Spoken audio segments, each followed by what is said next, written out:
Yes, what's going on everyone? Welcome back to GEA Fan TV, and we are here today to preview this weekend's fixtures in the National Football League. Of course, it is Matchday 3, which means we're almost halfway through the National Football League season, in the league stage anyway, which is absolutely crazy because it genuinely feels like it is still only beginning. And yeah, lads, of course, we are here today to look through a lot of the big games across all four divisions. I will be giving my predictions, who you need to keep an eye on, giving my preview and analysis for these games. So yeah, lads, without further ado, let's jump straight into it.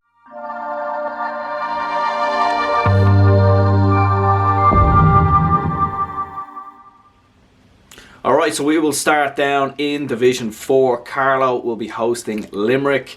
And of course, this is a big game for both teams in many ways. Carlow really need to get back on the winning trail following that defeat by Wexford. It was a very disappointing display by Carlow. It probably tells us a lot we need to know about Carlow in many ways, that they are quite very far behind where they probably were 2 years ago when they, were promoted from Division 4, were All-Ireland Leinster semi-finalists in 2018.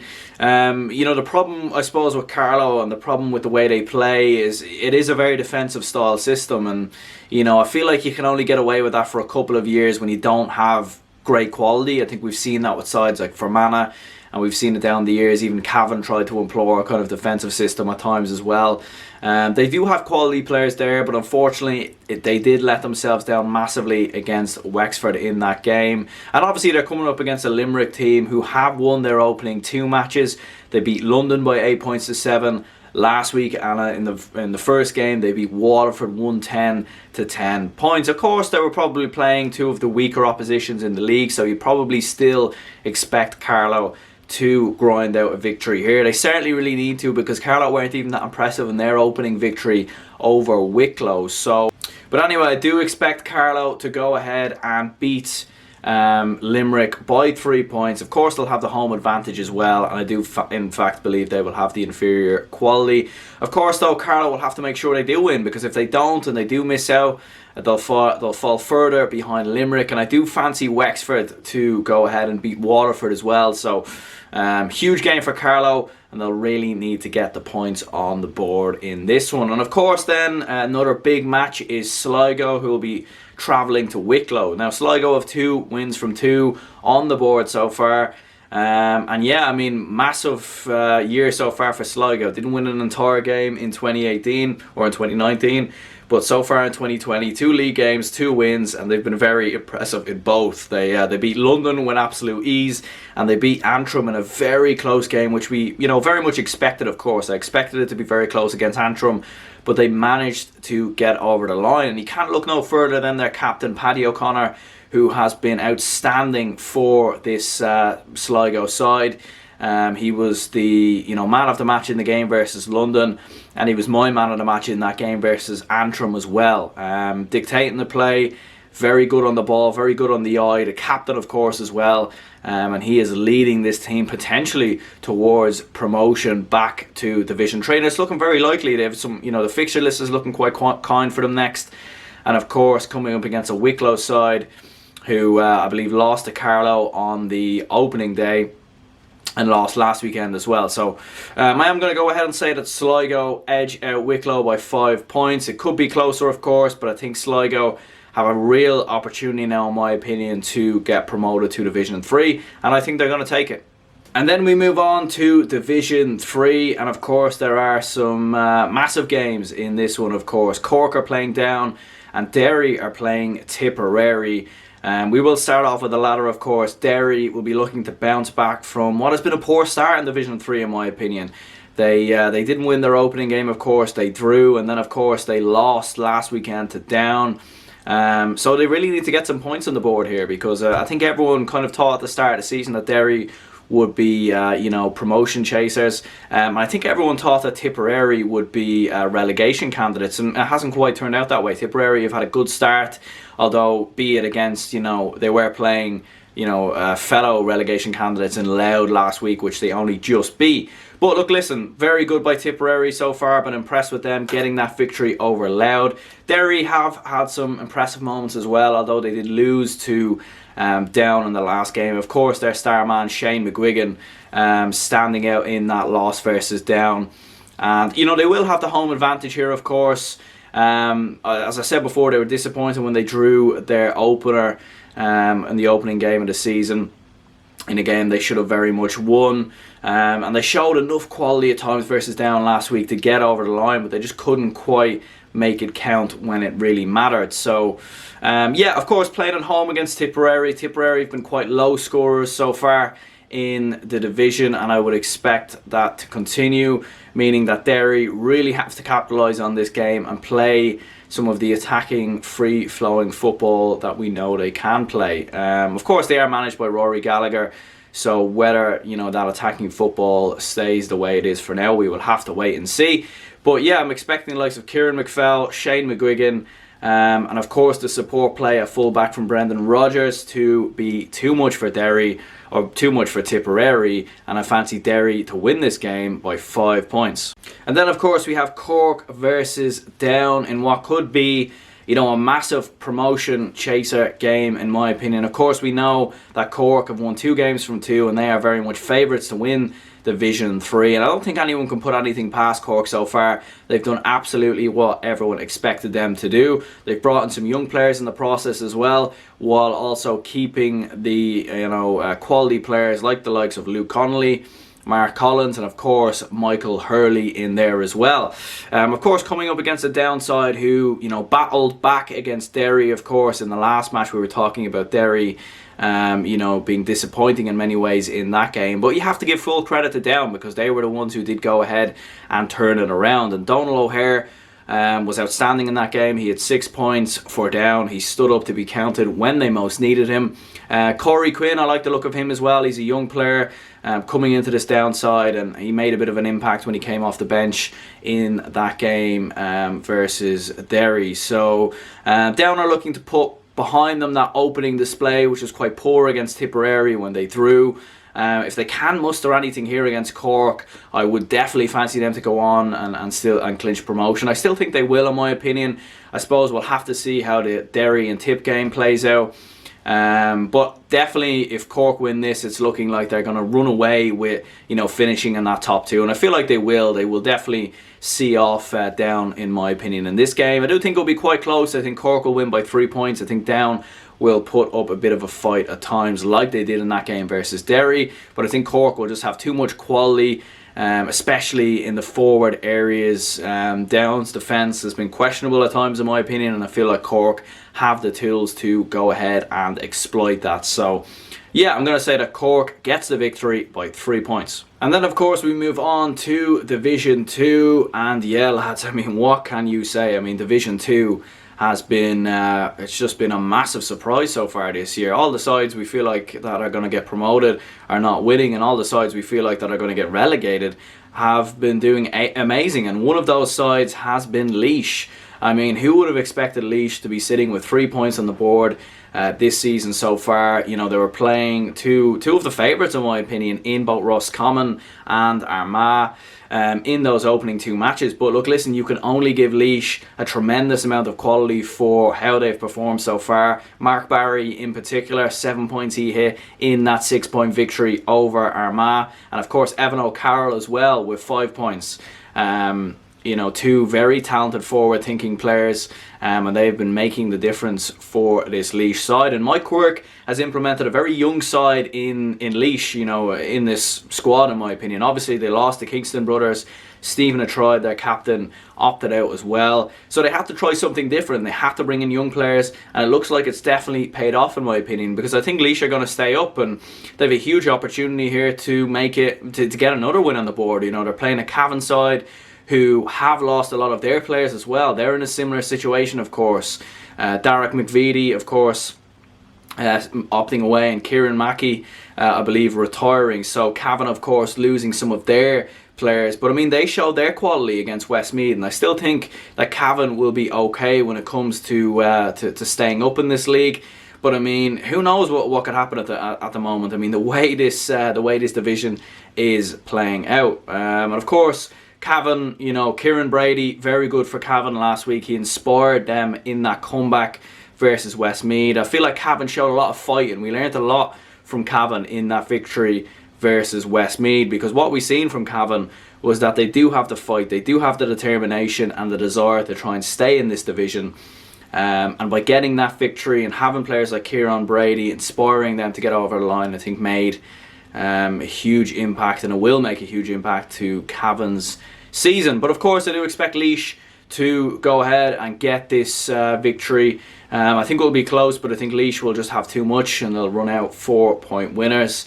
And yeah, I mean, for Laois to be sat on top of the division after 3 games, I mean, it'll be looking pretty good. I mean, who knows, if Laois can pull off promotion, that'll be some achievement, because that will be 3 straight promotions in a row since Division 4, and I'm not too sure if any county has ever done that before. I certainly can't remember anything like that happening before, so that will be some achievement by Laois. And then on the other side of the spectrum, you have Armagh versus Kildare. Of course, we were talking about Laois and Cavan in a similar situation, and I feel like you can talk about Armagh and Kildare in a similar situation as well. Both had opening day wins, both looking very, very bright, both have very good managers and young players in their team, but both incidentally let themselves down against sides they should be beating last weekend. Of course, we were just talking about Armagh, who lost to Laois. I mean, yes, we can give full credit to Laois for that 6-point victory, but Armagh were very poor. I mean, Conor Turby, I don't know what happened to him in this game. He wasn't in it at all. He only hit 1 or 2 points, I believe, in this game. It wasn't until the second half, I think, until he scored. And Armagh just seemed a bit asleep in that game. They weren't awake. Defensively, they were absolutely all over the place as well. I mean, I remember there was one situation where I think the Armagh defenders were passing the ball around. They just seemed to let the ball go out for a line ball without even attempting to pick it up. That was very strange. I've never seen anything like that before. And Armagh were just, you know, sort of like the Armagh we've seen in previous years, where we know they have the quality, we know they have the skill, but they just seem to every now and again just not show up whatsoever. We've seen that happen with Armagh a couple of times down the years, and that defeat against Laois was absolutely no different. Of course, for Kildare, very disappointing display against Clare. Very indisciplined, giving away too many frees. They kept allowing Clare back into the game when Kildare had control in many ways, but they just kept allowing Clare back into it.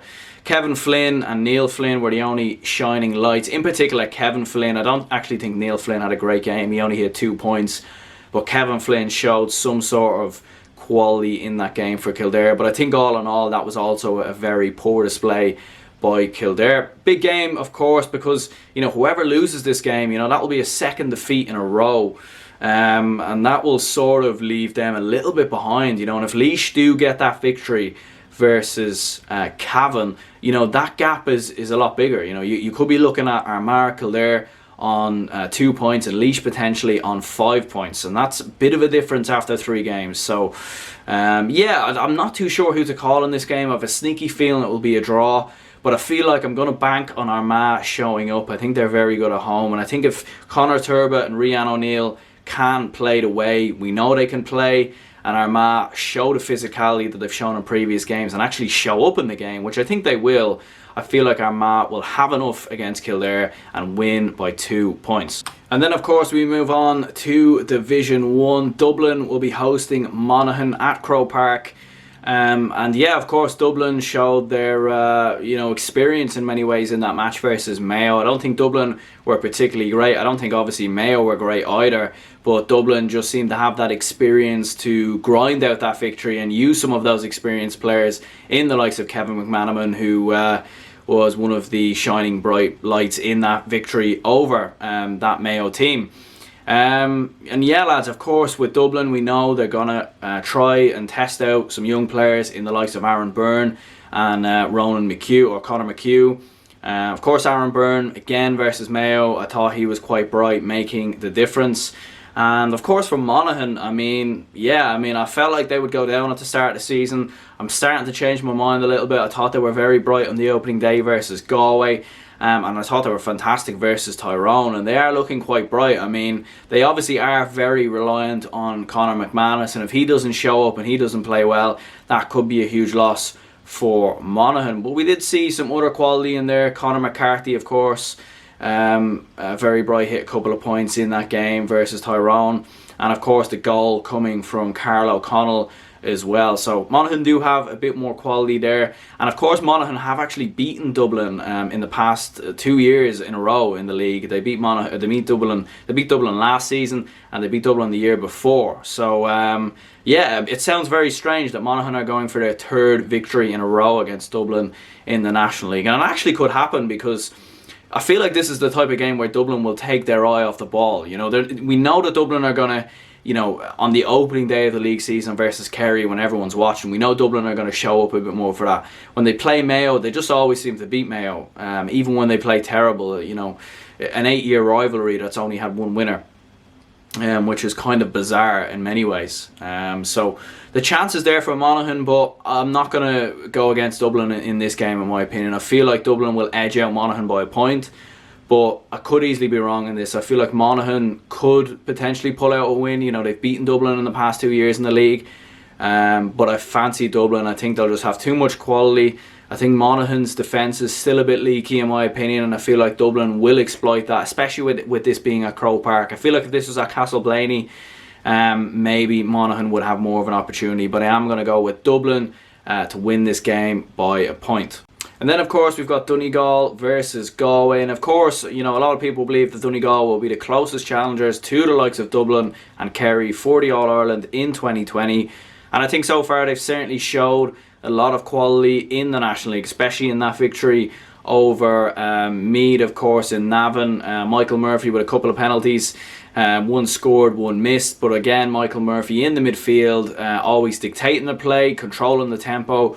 And of course, you have players like Jamie Brennan, Kieran Thompson, Hugh McFadden, Oran McFadden-Ferry, who of course is always chipping in with a couple of points, and I think he got a goal in that game as well. So Donegal looking very bright, and I do think they will be challengers in the All-Ireland this year, and I still feel like they are major contenders to play in that National League final. I think the results this weekend might give us more of an idea of where they might finish and where everyone else might finish, because they are coming up against a Galway side who are slipping under the radar quite massively. I mean, they could be All-Ireland contenders this year. I feel like their performance against Kerry is starting to make everyone take notice of Galway, in my opinion, because they've abandoned their defensive principles. They're playing attacking football, and they're showing the quality that we know Galway do have. I mean, of course, let's not forget Corofin won, I believe, is it 3 All-Ireland club titles in a row. The manager, Padraig Joyce, of course, now manager of Galway as well, and you know they have the quality there. Shane Walsh, very bright in that game versus Kerry. Galway's midfield at times, the way they were offloading the ball, the way they were moving it, and you still have players like Liam Silk, of course, to come into the side as well, who I think will make a huge difference. It's going to be a tough game for Galway though. They're going away to Donegal. Fixture list might have been a little bit unkind to them with the fact that, you know, they played away against Kerry last week and now they're playing away against Donegal. I feel like if the fixture list maybe was a little bit different, Galway would potentially, you know, come out the victorious and maybe play in a National League final. But yeah, it's going to be a tough one to be perfectly honest. I have a sneaky feeling Galway might edge out Donegal, in my opinion. I feel like they have been the brighter of the two. I think Donegal had the game against Mayo on the opening day of the season and let it go. And I feel like, you know, Galway done a similar thing against Kerry in many ways. Galway were winning by 4 or 5 points. I think it's going to be very close. I could even see this potentially going to a draw. But I've got a sneaky feeling that Galway will edge this one by a point just because of you know, their fitness levels. I feel like are a little bit higher. They're moving the ball a lot quicker and they're scoring a bit more than Donegal in their previous games as well. So I'm going to say that Galway edge out Donegal by a point, but this could be a very close game. And our last 2 games, of course, you've got Meath against Mayo, you've got Tyrone versus Kerry. Should be victories, in my opinion, for both away teams in both of those games. We'll start off with Meath against Mayo. Meath, I think, are unfortunately in danger of being cut adrift very, very quickly in Division 1. We always knew that there, of course, were very much playing out of their depth in Division 1. They do have good players there like James Conlon, young, bright player. But again, I feel like this will be too much. Huge game for Mayo though, of course. I mean, just 1 point on the board so far. Of course it was a tricky start. You're playing Donegal and Dublin. That's not an easy start. And you would expect them to go ahead and beat Mayo. Of course, they have shown some quality in that game versus Donegal. In particular, James Durkin, of course, you know, that goal against Donegal. I still think that's, you know, goal of the season so far. Could be the goal of the season at the end of 2020. But look, listen, Mayo should have enough to beat Meath. Meath, of course, the big problem for them is their forwards. They don't have enough players that can score enough points and goals. In the midfield as well, they're quite lacking quite heavily, and their average scoring, you know, the average amount of points they finish up with at the end of each game is generally around 7 or 8 points, around that mark. So I do fancy Mayo to win quite comfortably by 5 or 6 points. And then of course you have Tyrone versus Kerry. Tyrone, I mean, they could be, you know, it sounds crazy that Tyrone could potentially go down, but you feel like if Monaghan continue their bright form, you know, someone else is going to have to be in there with Meath, and whoever that is going to be a surprise. You know, no one's going to expect it. And who knows with Tyrone, if they lose this game versus Kerry, they will just be looking over their shoulders and potentially thinking that they could actually go down. Because obviously, as we said before, Cathal McShane and Conor McCalliskey no longer in this Tyrone team. That's a huge miss for them, of course, and they are coming up against a Kerry side who, you know, weren't great in that game versus Galway at times. They were behind for the majority of it, but they showed that sort of winning mentality in many ways, where they just happened to turn it around. They never gave up, and they showed absolute fight to the death. And that's why I have a feeling that Kerry will definitely be in that National League final, because I feel like they'll never give up a game. They'll chase it to the death, and going away against Tyrone, I feel like they will have the quality to edge out and get this victory. Tyrone will probably go a bit stronger than they have in previous games. They'll bring in more of their experienced players, but of course with Kerry, we know their talent. David Clifford, interestingly enough, was playing in more of a central forward position in the game versus Galway rather than playing out on the wing. It meant he was more involved in the game. He contributed to more points, and he had more of an impact in terms of the forward play. Of course, David Clifford always has an impact in almost every game he plays in, but in this game it was interesting to see the different kind of impact that he made versus Galway. And yeah, of course, you know, Paul Murphy, James O'Donoghue looking quite bright in the early stages of the league so far. So yeah, I fancy Kerry to go ahead and get the victory and win by 3 points. Of course, though, in the National League, you never quite know, do you? I mean, there's always surprises. There's always teams that you don't think are going to win that are going to win. It's one of the reasons why I almost prefer the National League to the All-Ireland, because you see everyone get to play, and everyone, a lot of the lower league teams give their absolute all. They give their best. And especially with the Tier 1 and Tier 2 structure this year, it means that, you know, there's a lot on the line for those teams in Division 2 and in Division 3. Anyway, lads, I am going to go ahead and wrap up the video here. Of course, if you have enjoyed, hit that like button, hit that subscribe button. Let me know down in the comments down below what you guys think will happen in some of the games this weekend. And yeah, do keep an eye out for some match reactions and some more videos coming your way. And yeah, my name is Aaron, and I will catch you all next time. Woohoo!